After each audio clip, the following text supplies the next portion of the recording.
Ito mga sir, Aerox naman yung ating gagawin na motor ngayon mga sir. Issue kasi nito mga sir ay naghahalo na yung coolant saka yung kanyang langis. Kapag ganito kasi mga sir at gusto nyo malaman kung naghahalo ba yung langis or coolant. Unang-una kasi makikita nyo dyan mag-overheat. Makikita nyo dun sa panel laging overheat ng overheat. Mag-error pa nga minsan yan. Tapos laging nagbabawas siya ng coolant. Kapag ganun yung na-encounter nyo tapos wala namang linkage, unang-una nyong i-check dyan yung dipstick. Check natin yung dipstick niya mga sir.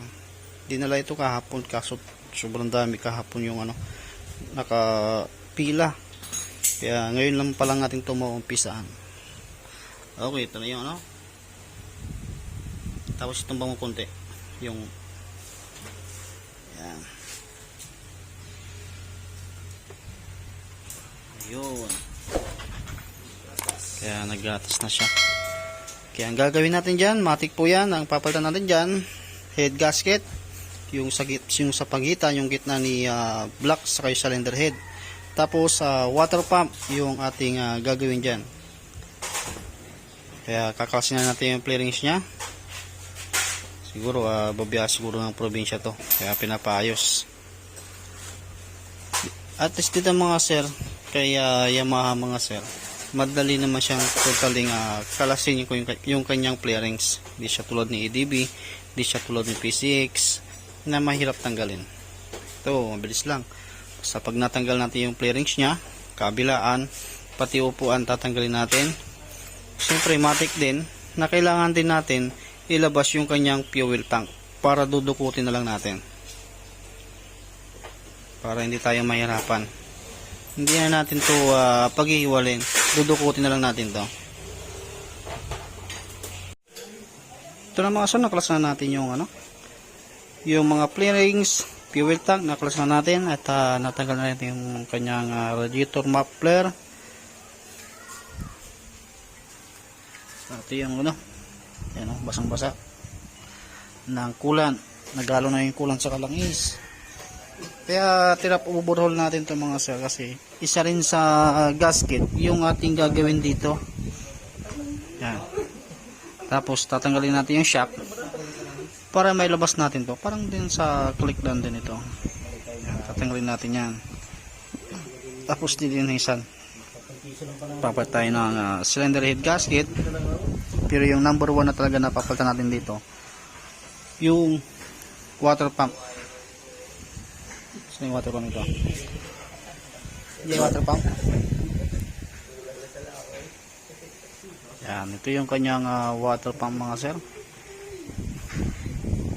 Ito yung papalitan natin. Pati yung o-ring, palitin yung o-ring yung mga sir. Dito dumadaan yung yung coolant.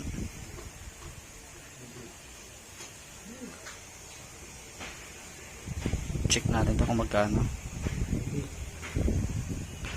Para pero ito kakalasan natin yan, nilinisan na natin, palit tayo ng gasket. So mga sir, tatrabahin na natin yung makina ni Aerox na naghalo yung langis saka yung coolant. Yan, nilinisan na rin natin yung kanyang cylinder head. Tapos nilihan natin yan sa patag, yung flat na flat para hindi siya pagsimulan ng overheat o di kaya maghalo yung langis. At mamaya tatrabahin natin yung water pump. Simbolin muna natin yung makina, yung block, piston ring. Nilinisan din natin yung kanyang piston tsaka yung head. Nilihan din natin yan napaplat para hindi maghalo yung langis sa coolant. Kasi hindi naman ito nagbabawas ng langis. Nagkataon lang na may problema dun sa coolant or sa gasket. Kaya palit tayo ng gasket din. Base saka head.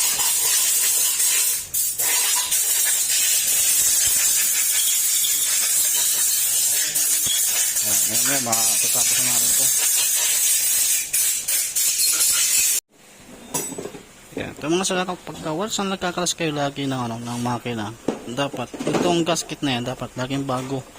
Huwag nyo lagyan ng sealant para hindi na kumarat o bumara doon sa radiator natin. Tulog ah. Yan, sapak muna natin.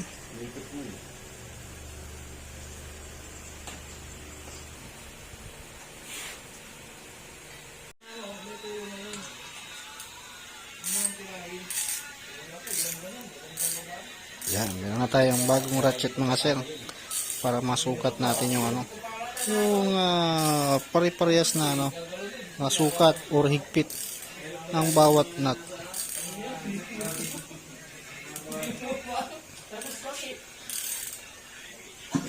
Wala ka kasi pasabi eh.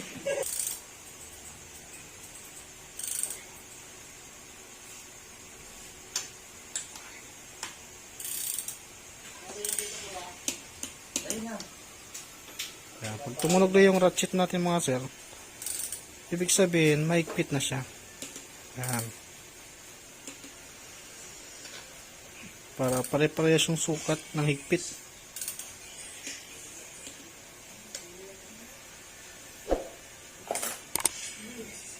Tapos lahat ng gasket niya mga sir, lahat bago din. At ito na yung natin yung ating oil seal. Yan, original din ito mga sir. Ito lang yung laman niya. Kakalaga ito ng ng kulang-kulang 500 itong oil seal na to. Buti pa kasi Yamaha meron siyang ganito na papalitan. Meron din si Honda mga sir, kaso doon kay Honda iba naman siya. Kumbaga manipis yung oil seal niya. Ito kasi kasi ito ganito yung yung sa oil seal nila or mechanical seal ng water pump. Mas magandang gamitin kasi pwede mo siyang bawasan ng spring para maging pitted na pitted dun sa axle ng pan,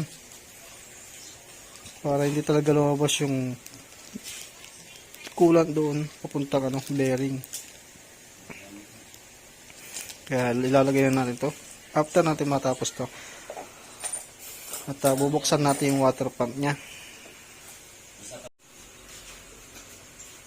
Yan, tap din natin para makasigurado tayo na tama yung pagkaka-timing natin, para kapag once na pinaandar natin siya, start po siya kaagad, para iwas na rin tayo sa kalas kabit. Pagbasayan nyo doon sa magneto, may guhit yan, tap din nyo dyan sa may gilid, at meron din guhit dito sa may sprocket cam natin. Itatapat nyo dito, ito yung guhit dito, itapat nyo dito sa gitna. Yan, para mapaandar nya. Yan, sa part ng magneto may guhit, itapat nyo dito. Yan. Iba naman kasi sa Honda dito, sa Yamaha dito sa taas, pero same lang pa rin kung paano mag top dead. Magneto pa rin kayo magbabasihan, tapos piston dapat nasa taas, tapos sa sprocket cam natin guhit, tapat nyo dun sa may sa may timing din dun sa may timing mark or yung dot dito, para iwas tayo sa kalas kabit. Yan. Tapos yung tornilyo natin, huwag nyo kakalimutan higpitan ng mabuti yan. Dapat mahigpitan nyo ng mabuti para hindi umingay at hindi kumalas yung timing chain natin.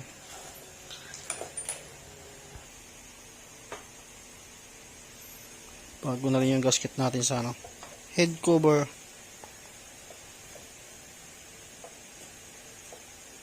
Yan, tapos sunod natin yung ito. Sunod naman natin yung water pump, kalkalin natin. Kalkalin mo yan, tanggalin mo yan.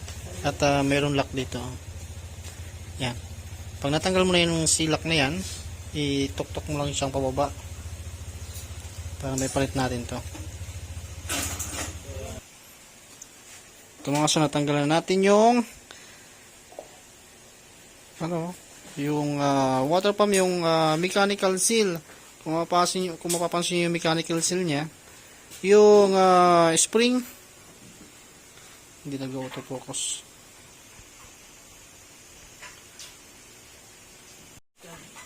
Yan, papansin nyo yung spring ng natin, mechanical seal na naputol na. At yung gitna ng mechanical seal natin, bumuka na siya. At kapag once na kayo naggagalaw nito or nagtatanggal nito mga sir, kung ano yung posisyon niyan, ganyan din. Yan, kaya tatandaan nyo lang yan. Sa bagong bukas, ganoon din yung gagawin nyo mga sir. Okay, sungkitin na natin. Sungkitin mo na yan. Kahit dun sa kabila, pwede mong ganyanin. Tusukin mo pa baba. Flat screw. Dandaan mo yung kamay mo matusok. Yan, tuloy yung kagandahan kay Yamaha mga sir. Kay kay Honda, bukod dun sa mahirap nang tanggalin yung pinaka pin, yung lock, yung bumabangga sa may camshaft natin. Bukod sa mahirap nang tanggalin yun, mahirap din magbalik. Pati yung mechanical seal niya din, medyo mahirap din. Kasi medyo may spring yun matigas Kailangan makuha mo yung saktong lapat nung propeller sa loob.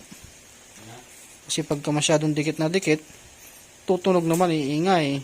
Kapag masyado naman na usog, iingay din, tapos papasok yung coolant. Tanggalin mo nga ito.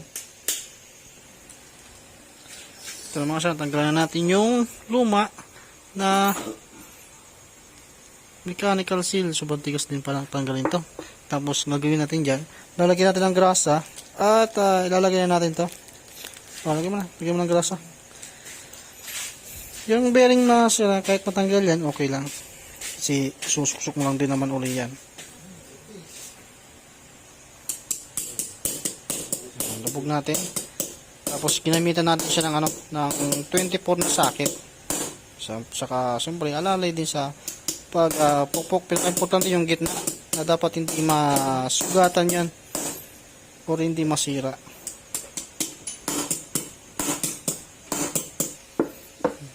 Okay, ito mga sinalubog na natin. Lagyan nyo siya ng langis.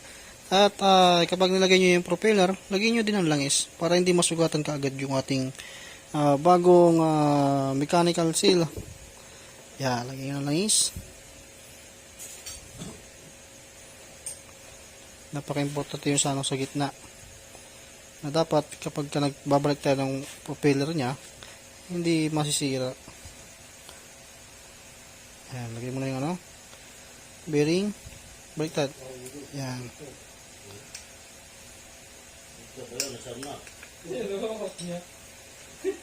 Huwag mo. Dapat may sakto yung lock niyan. Tuktukan mo lang yan.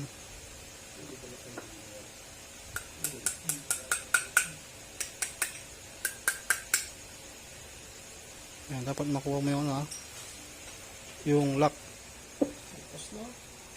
Okay na yan. Lagay mo yung lock para di umiwalay. Lagi nyo ugali na i-double check pa rin kahit na naibalik nyo na. I-double check at i-double check nyo pa rin para iwas tayo sa sa kalas kabit.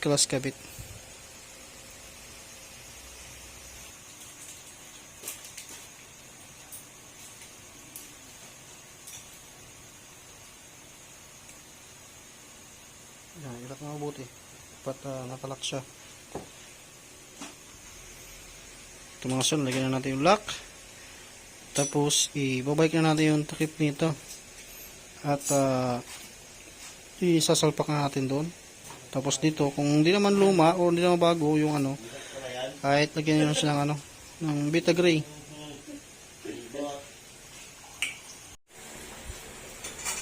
Yan, ito mga son, nailagay na natin yung water pump at siyempre gagawin natin dyan dahil kulay gatas yung kanyang langis, magdadalawang palit tayo, siguro mga 3 days palit ulit siya ng langis kasi hindi natin talaga totaling matatanggal yung kulay gatas sa loob ng makina.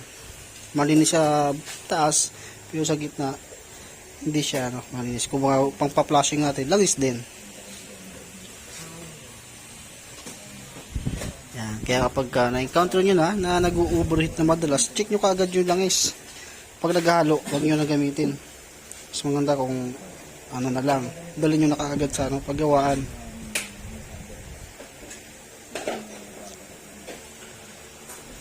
Yung muna, mga pinagpalitan, wala.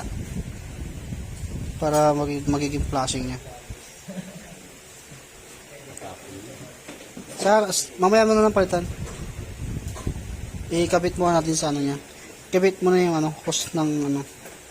O pagsamahin muna natin. Tanggalan mo muna. Sige. Tapos yung ano niya, lilinisan din natin yung mga sir. Baba lang kasi malilinisan yan eh. Kaya kailangan umiikot yung makina. Papaanda rin. Yan, langis pa rin yung pampaplasing natin mga sir ha, para safe yung block natin. Pero discarte nyo na rin kung ano yung gagawin yung pamplasing. Pero ang ginagawa ko mga sir, langis pa rin yung pinampaplasing ko. Langis pa rin. Diba makasi tayo sa langis, at least matanggal lang natin yung pinaka problema na yung gatas. Kasi magaskasan yung block pagsisimula ng usok. Kabit muna natin to sa chassis niya para mapaandar na natin. Yan mga sir, pagsama natin yung makina sa yung chassis at lagyan natin ang langis. Bali dalawang change oil yung ating gagawin dito para mag flashing or matanggal yung mga puti na nasa loob ng makina para maiwasan natin uli na or di kaya hindi masira yung ating block. Parang kumbaga paikutin lang natin yung crankshaft dun sa loob para bumaba yung mga puti na nasa taas.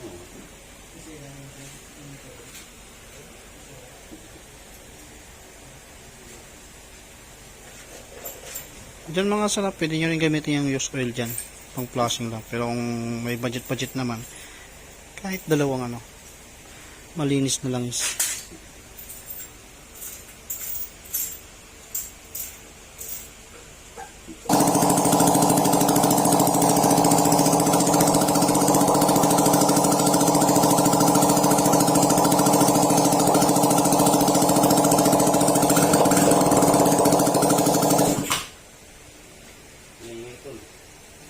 Wala pa yung yung muffler niya, kaya maingay.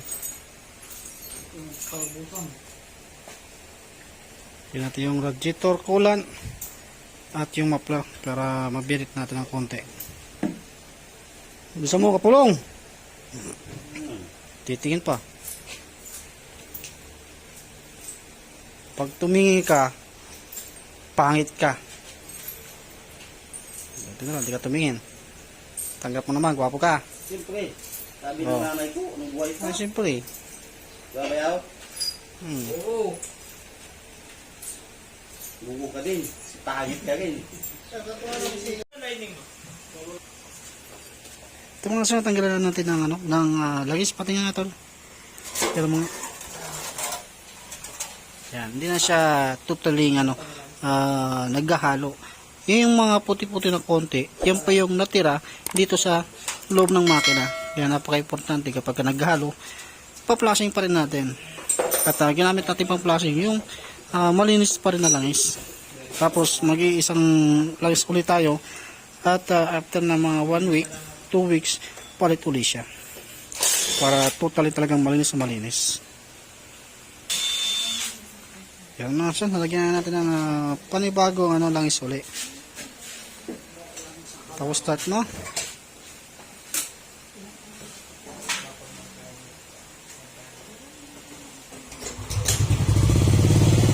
Yan, okay na. Yan, kapag madalas na kayong lagi nag-overheat at nagtataka kayo kung mabilis kayong mawalan ng kulan, i-check nyo na yung dipstick nyo mga sir. Huwag nyo hayaan na gamitin pa ng gamitin, baka mamaya lagay na kayo ng kulan, napupunta lang din sa loob ng makina hanggang sa mapuno yung loob ng makina. Doon minsan bumabaloktot na yung valvula, bumabaloktot na yung connecting rod, mga ganun. Okay mga sir, tapos tayo sa Aerox. Hanggang sa muli mga sir.